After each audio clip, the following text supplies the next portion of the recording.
Hey YouTube, Dawson Ryder here. Welcome to my review of the awful ripoff of our American Powerful Rangers Super Mega Force, Gokaiger 10 years after. Trying to replicate one of the best seasons of all time didn't even include characters that were true to the source material. There wasn't even characters like Troy or Ernie from the Juice Bar, and the Rangers let go of their weapons at one point.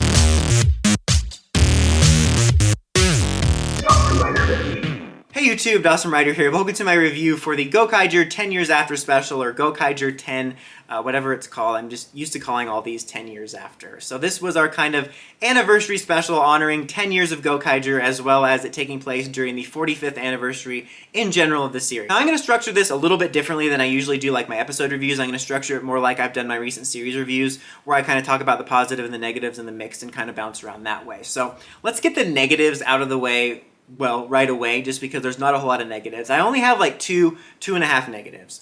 The first one really is just the Sentai Battle Royale. Now I want to say that I understand the concept of it in the story, and I like the way they ultimately told the story, and I understand the purpose of it. With that being said, it includes two of my least favorite things in Toku and in Toku team-ups, which is soulless suits and soulless suits fighting each other. And I'm just tired of the, oh my god, who would win in this fight? Oh my god, the suits are there! And I know it served a purpose in the story, and I do like aspects of how they handled it, but I just wish it wasn't there, because it felt like one of those shallow Toku team-up things that I don't like, and I feel like Gokaiger existed before a lot of this became saturated, and before we had a lot more of these shallow practices, and it felt like Gokaiger very rarely had stuff like that, because outside of Bosco's summoning, the cameos were meaningful, and the Sentai changes were a little bit more meaningful, and this felt like Gokaiger was above that, and I just didn't like that.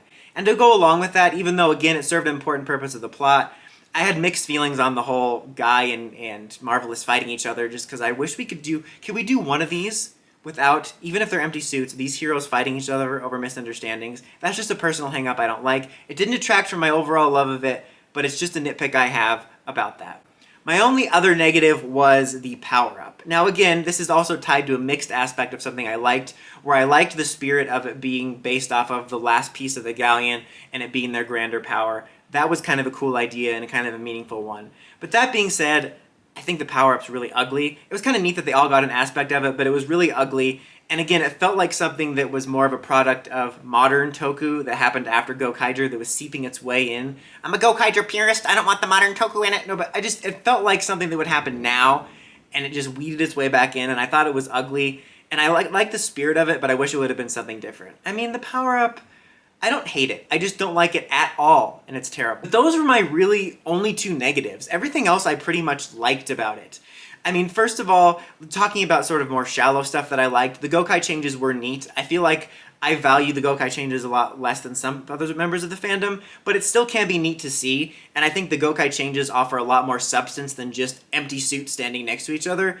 And the cool thing about the Gokai Changes is we'll get to see different body languages and different genders, which I think is the fun part. I mean, effectively every time the Gokaigers appear now, they do a catch-up of all the Sentai they've missed since they left, because in the Zyuohger special, they transformed into at least one of all the seasons that had happened since them, and then this one happened again too. We transformed, starting from Zyuohger to Kira Major. We got to do a sort of catch-up of that roster. So that was kind of cool for people who like to see the Gokai Changes. But the best thing about them is, again, I like to see the gender bends, because it's kind of cool to see, like, what if that suit looked like that. And it was kind of especially cool to see female Ryusoul Red / Dino Fury Red, because I couldn't help but think of the recent Dino Fury gender swap episode, or not gender swap, body swap episode, where even after they body swapped, because of their morphing grid connection, they morphed into their normal genders, and it was like, this would have been such a cool opportunity to show like different versions of the suit in male and female, and I wish we could have gotten that, and this showed me that. I'm like, would it have been so hard to do that, Power Rangers? Also, it's just cool to see different body language, and I think Gokaiger is really good at that, especially for characters that are more kind of like an eccentric, silly guy like Lucky,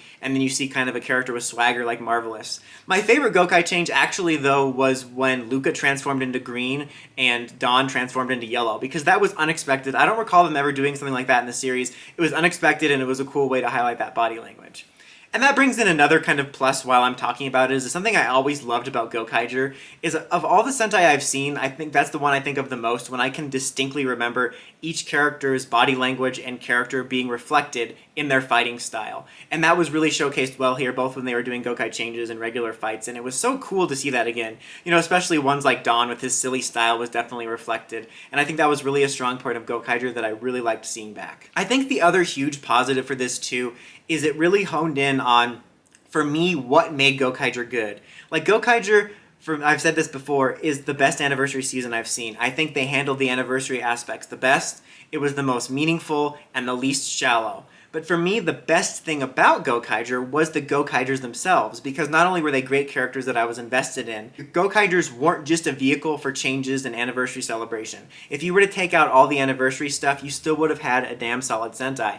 And I think this did a good job of showcasing, when you got down to it, you melted away all of the other, like, suits and transformations, and it was about the characters and how they had grown, about as individuals and as a group, and about their bond, and I think that's what made Gokaiger special to me. And it was great to see these characters again, kind of get updates on them and see how they had grown and see them come back together as a group. And it was so nice to be reminded of this team again too, especially, this isn't meant to be like a Zenkaiser Bastard video, but it was like such a refreshing change of pace from Zenkaiger. It was like, I missed when we had a full team of fleshed out characters. I can remember each of these characters distinctly, their personality, their story. I was invested in all of them. And you know, with Zenkaiger, we only have one character that gets a story out of the core 5. And even then, he's not really a full character. He's kind of like a caricature that stuff just happens to. And not just that, but a team where we had multiple badasses on the team. Now we're lucky if we get one character that isn't a clown honking in your face.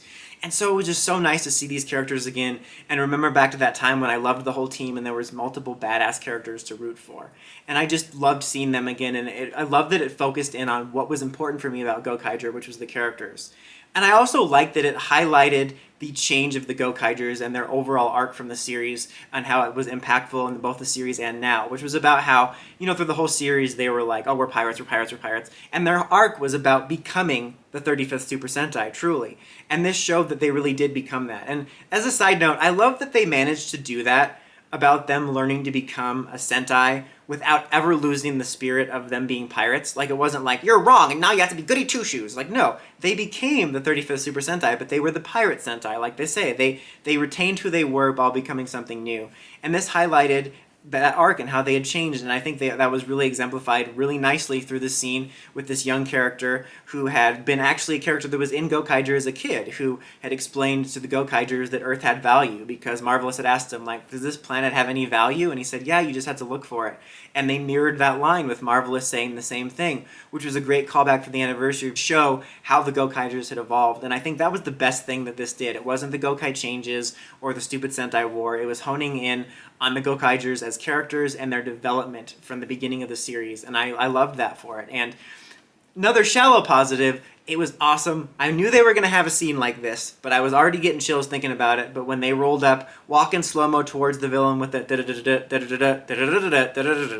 yes, I am a brilliant musician. I'm available for gigs. Just kidding, I'm not. I don't want to do things. But I love, that's one of my favorite Sentai tracks is their theme when they roll up, and it was just so awesome to hear it again.